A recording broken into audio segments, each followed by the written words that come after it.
Tamil cricket phone நேயர்களுக்கு இனிமையான வணக்கம். இன்றைய தினம் ஒரு முக்கியமான தொடர் நிறைவுக்கு வந்திருக்கிறது. இந்தியா மற்றும் இங்கிலாந்து அணிகளுக்கு இடையிலான 5 டெஸ்ட் போட்டிகள் கொண்ட நீண்ட டெஸ்ட் தொடர் நிறைவுக்கு வந்திருக்கிறது.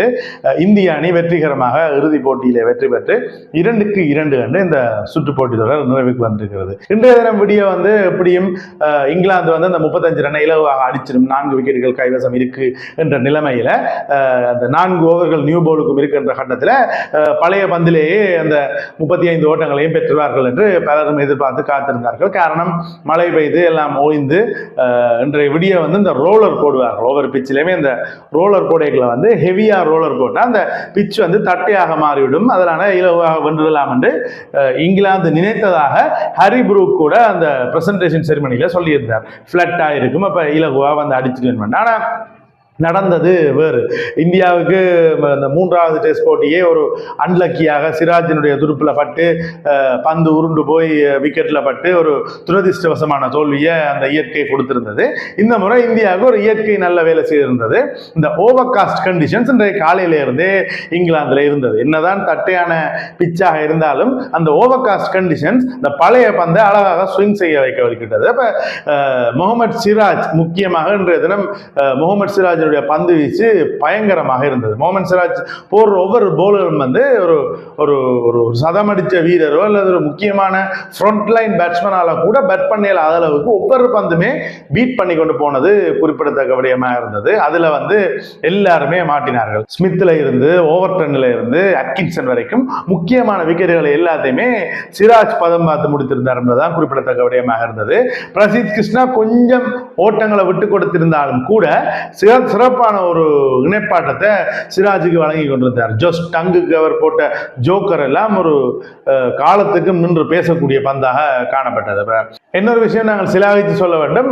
இங்கிலாந்தினுடைய கிறிஸ் வோக்ஸ், அவருக்கு தோள்பட்டையில காயம் இருந்தாலும் கூட அவர் இடது கையால் துடுப்படுத்தாடுவதற்கு களம் நுழைந்திருந்தார், இடது பக்கம் துடுப்படுத்தாடுவதற்கு களம் நுழைந்திருந்தார் என்பதும் குறிப்பிட்டு சொல்லக்கூடிய விடயமாக இருந்தது. காரணம், கடைசி நேரத்தில் ஒரு விக்கெட் எடுத்தா இந்தியாவுக்கு வெற்றி, ஆனா கிறிஸ் வோக்ஸுக்கு காயம் வரமாட்டார் நினைச்ச நேரத்தில் அவர் இல்ல தான் அணிக்காக நிற்கிறேன் என்று அவர் நின்றதும் ஒரு பந்து கூட துடுப்படுத்தாட விடாம மறுமுனையில் என்ற அட்கின்சன் மிகச்சிறப்பாக கையாண்டதும் பார்ப்பதற்கு மிக அழகாக இருந்தது.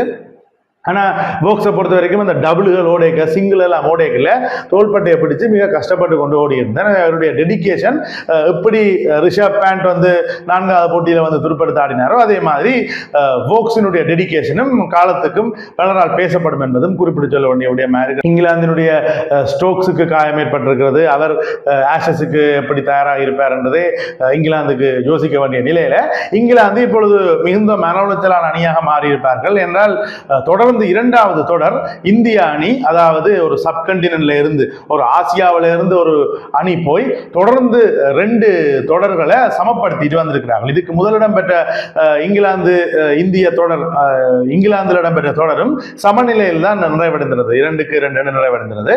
அதே மாதிரி இந்த தொடரும் 2-2 சமநிலையில நிறைவடைந்திருக்கிறது. உண்மையில சொல்ல போனா இந்த போட்டியில் சுற்றுத்தொடரில் இந்திய அணி இலகுவாக வென்றிருக்க வேண்டும். இன்றைக்கு வீசின பந்து வீச்சு மாதிரி 1வது போட்டியிலேயே லீட்ஸ்லேயே இந்தியா பந்து வீசி இருந்தா அந்த 300 சொச்ச ஓட்டங்களை இங்கிலாந்து பெற்றிருக்க மாட்டார்கள். அதே மாதிரி 3வது போட்டியில முகமது சிராஜினுடைய விக்கெட்டை பற்றி எல்லாரும் சொல்லியிருந்தார்கள். வாஷிங்டன் சுந்தரோ அல்லது நிதிஷ்குமார் ரெட்டியோ கொஞ்சம் நிதானமாக துடுப்படுத்த ஆடி இருந்தால் ஜடேஜாவும் நினைந்து அவர்கள் அந்த வெற்றியை பெற்றிருக்கலாம் 3வது போட்டியில். இந்த சுற்றுப்போட்டி தொடரை பொறுத்த வரைக்கும் இங்கிலாந்து பெற்ற 2 வெற்றிகளும் இந்தியாவில் இருந்து பறிக்கப்பட்டு பெற்ற வெற்றிகள் என்று தான் சொல்ல வேண்டும். இங்கிலாந்து சிறப்பாக விளையாடினது இந்த 4வது டெஸ்ட் மேட்ச் தான். இங்கிலாந்து வென்றிருக்க வேண்டியதான், அதை இந்தியா மிகச்சிறப்பாக லாபகமாக கையாண்டு அதை சமநிலைக்கு கொண்டு வந்திருந்தாங்க. எனவே நாங்கள் உங்களுக்காக தெரியாத தகவல்கள் சிலது, இப்படியான சாதனைகள் எல்லாம் இந்த சுற்றுப்போட்டி தொடரில் இடம்பெற்றிருக்கிறதா என்ற மாதிரியான சில தகவல்களை கொண்டு வந்திருக்கோம். அந்த பொறுத்தவரைக்கும் இந்த சுற்றுப்போட்டி தொடரில் முழுமையாக 7187 ஓட்டங்கள் குவிக்கப்பட்டிருக்கிறது 2 அணிகளாலும்.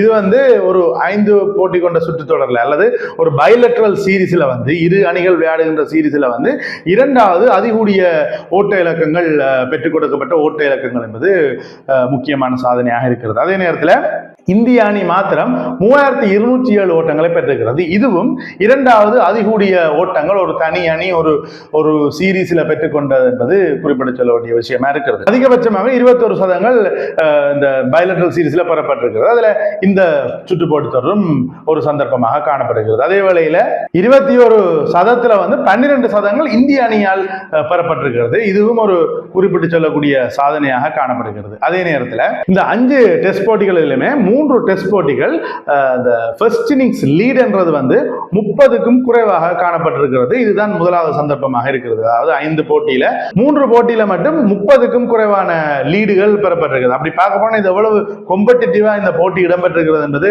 தெரிய வந்திருக்கிறது. இந்த போட்டியில கூட இங்கிலாந்து மிகச்சிறப்பாக ஆரம்பிச்சது துடுப்பாட்டத்தை. ஆனால் இந்தியா அதை இழுத்து பிடிச்சு 248 என்ற லீடுக்கு 24 ரன் தான் இங்கிலாந்து லீட் பண்ணியிருந்தது. இங்கிலாந்து துடுப்பாட்டத்தை ஆரம்பிக்கல இங்கிலாந்து இந்த போட்டியில் 500-600 அடிக்கும் மாதிரி தான் பென் டக்கெட்டும் க்ரோலியும் ஆட்டத்தை ஆரம்பிச்சிருந்தாங்க. ஆனா இந்தியா இழுத்து பிடிச்சது. அதே மாதிரி சேசிங்லேயும் அப்படித்தான் 370 இலகுவாக இங்கிலாந்து மிக ஈஸியாக பேஸ்பால்ல சாதிச்சிருப்பாங்க பாயங்களை திருப்ப இந்தியா இழுத்து பிடிச்சாங்க. இந்த முறை இந்த போட்டி மாறி மாறி வெற்றியை தங்கட பக்கம் இழுக்கிறதுல தான் அதிக 2 அணிகளும் போராடி கொண்டிருந்தார்கள் என்பது பார்ப்பதற்கு சுவாரஸ்யமாக இருந்தது. 11 ஓவர்களுக்கு ஒரு முறை விக்கெட் விழுந்திருக்கிறது. சராசரியாக எழுத்தப்பட்ட விக்கெட்டுகளும் போடப்பட்ட ஓவர்களை பிரித்து பார்க்கல 11 ஓவருக்கு ஒரு விக்கெட் வீழ்த்தப்பட்டிருக்கிறது. இதுதான் முதல் தடவையாக இருக்கிறது. மேலும் 45 போல்டு முறை மூலமான ஆட்டமிழப்புகள் பெறப்பட்டிருக்கிறது. இதுவும் ஒரு சுற்றுப்போட்டி தொடரில் அதிக அளவான போல்டுகள் பெறப்பட்ட தரவாக காணப்படுகிறது. இதுல ஒரு முக்கியமான விஷயம், போல்டுல அதிகமாக ஆட்டம் இழக்கிறார்கள் என்று சொன்னால் அது கட்டாயம் ஒரு ஃபிளட் விக்கெட்டாகத்தான் இருக்கு. மற்ற கிரீன் பிச்சர்ஸ்ல அல்லது டேர்னிங் விக்கெட்ஸ்ல பெரும்பாலும் ஸ்லிப்ல கொடுத்துட்டு போவினோம் அல்லது கட்சில ஆட்டம் இழப்பார்கள், கீப்பர்கிட்ட கொடுத்து ஆட்டம் இழந்திருப்பார்கள்.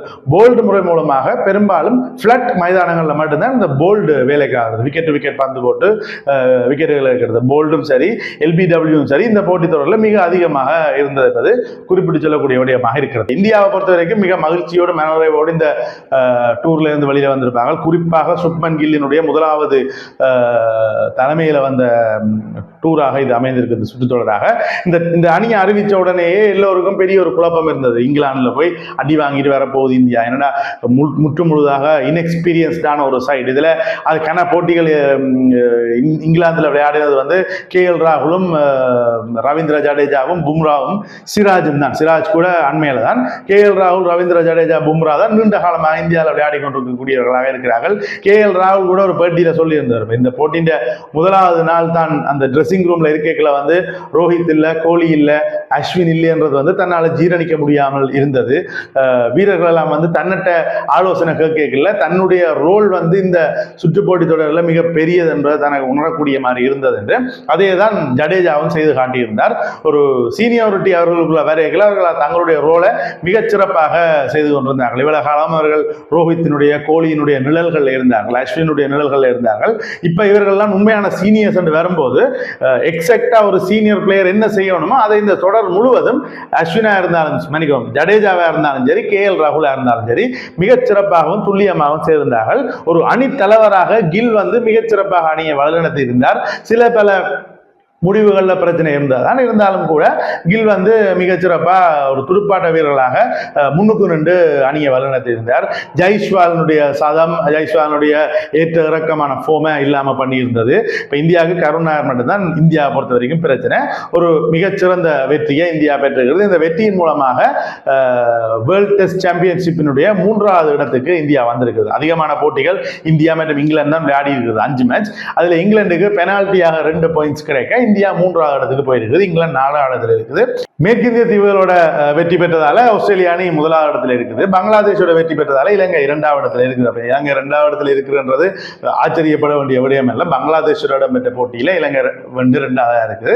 இனி தொடர்ச்சியாக நிறைய போட்டிகள் இடம்பெற போகின்றது. எனவே இத்தனை சாதனைகளை அடங்கி இத்தனை விறுவிறுப்பாக ஒரு 25 நாள் கிரிக்கெட் திருவிழா நிறைவுக்கு வந்திருக்கிறது. குறிப்பாக டெஸ்ட் போட்டி அழிந்து கொண்டிருக்கிறது. அப்படி அழிந்த மாதிரியே தெரியல. 2018 இருந்து இந்த பேச்சு வந்து ஒன்று இருக்குது, டெஸ்ட் போட்டி அழியுது என்னன்னா, எப்பெல்லாம் இந்தியா போய் ஆஸ்திரேலியாவில் விளையாடுதோ, எப்பெல்லாம் இந்தியா போய் இங்கிலாந்துல விளையாடுதோ, ஆஸ்திரேலியாவில் விளையாடுதோ, சவுத் ஆப்பிரிக்காவில் விளையாடுதோ, போட்டிகள் சுவாரஸ்யமாக தான் இருக்கிறது. அதே நேரத்தில் ஆஸ்திரேலியா இந்தியாவுக்கு வரும்போது, இங்கிலாந்து இந்தியாவுக்கு வரும்போது, சவுத் ஆப்பிரிக்கா இங்கிலாந்துக்கு வரும்போது, ஏன் நியூசிலாந்து கடந்த முறை இந்தியாவுக்கு வரும்போது கூட நியூசிலாந்து முற்றுமுழுதாக இந்தியாவை ஆக்கிரமிச்சிருந்தாங்க, 3-0 என்று பெற்றிருந்தாங்க. டெஸ்ட் போட்டி வந்து அழிவு நிலைய போகுது அப்படி எல்லாமே இல்லை, எல்லாருமே ரசிக்கிறார்கள். இன்றைக்கெல்லாம் ஒரு 40 நிமிஷம் தான் மேட்ச் நடக்கும் எல்லாருக்குமே தெரியும்.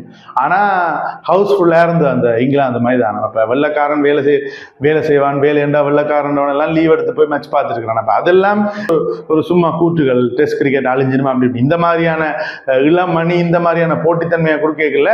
டெஸ்ட் கிரிக்கெட் ஒருபோதும் அழியாது. இப்போ வாஷிங்டன் சுந்தர் எல்லாம் உதாரணத்துக்கு எடுத்துக்கொண்டா 4வது மேட்ச்ல கட்டையை போட்டு நின்றார், 5வது மேட்ச்ல 2020 விளையாடுறாரு. அப்ப இது இன்னும் இம்ப்ரூவ் ஆகி கொண்டுதான் இருக்குது. 2020 வருகை வந்து டெஸ்ட் கிரிக்கெட் சுவாரஸ்யத்தை இம்ப்ரூவ் பண்ணதுன்றதான் நாங்க பார்க்கணும். என்ன அட்கின்சன் கடைசியா பேட் பண்ணி கொண்டிருக்கும் போது எல்லாருக்கும் பயமா இருந்தது, 10 ரன் அடிக்கணும், இங்கால போக்ஸ் நிற்கிறார், 2 6 அடிச்சா வேலை முடிஞ்சிடும்.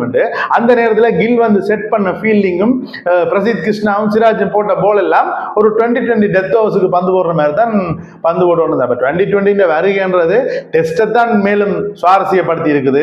நேற்று ஹரி புரூக் அடிச்ச அடிகள் எல்லாம் அதைத்தான் ஞாபகப்படுத்தினாவே. 2020 வருகை புது ஷாட்ஸா கண்டு வந்திருக்குது, போலர்ஸுக்கு புது டெக்னிக்கலை கொண்டு வந்திருக்குது. டெஸ்ட் கிரிக்கெட்டுக்கு மிகுந்த நல்ல விஷயத்தை 2020 செய்திருக்குது. இல்லாட்டிக்கு 5 மேட்ச் நடக்கிற சீரீஸ்ல 2-2 வாழ்க்கையில் நடக்கிறதே இல்லை. 1-0, 2-1, 2-0, 3 மேட்ச் ட்ரோல முடியும்.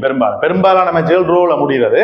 ஆனா இந்த முறை 5 நாளும் 25 நாளும் டெஸ்ட் விளையாடுறதுக்கு காரணமே இந்த 2020 அப்ரோச் உள்ள வந்தது, பேஸ்பால் அப்ரோச் உள்ள வந்தது, இளம் மணி டெஸ்ட்டை வேற மாதிரி விளையாட வலிக்கிட்டது தான். எனவே டெஸ்ட் போட்டி ஒரு நாளும் அழியாது. டெஸ்ட் போட்டி காலத்துக்கு ஏற்ற மாதிரி தன்னை அழகாக மாற்றிக்கொள்ளும். 1 டே வரைக்குள்ள டெஸ்ட் ஒரு விதமா மாறிச்சுது, 2020 வரைக்குள்ள இன்னொரு விதமா மாறுது. நீ 6 சைடு ஓவர்கள் வரைக்கும் 10 ஓவர் மேட்ச்கள் வரைக்கும் டெஸ்ட் இன்னும் விறுவிறுப்பா நல்லா மாறும்ன்றதான் நீங்க நியதியாக இருக்கிறது. எனவே இந்த காணொலி உங்களுக்கு பிடிச்சிருந்தா தமிழ் கிரிக்கெட் இன்ஃபோ சேனலை லைக் பண்ணுங்க, ஷேர் பண்ணுங்க, கமெண்ட் பண்ணுங்க. தொடர்ந்தும் கிரிக்கெட் சம்பந்தமான காணொலிகள் தமிழ்ல உங்களுக்கு வரும். நன்றி. எவ்வளவு நேரம்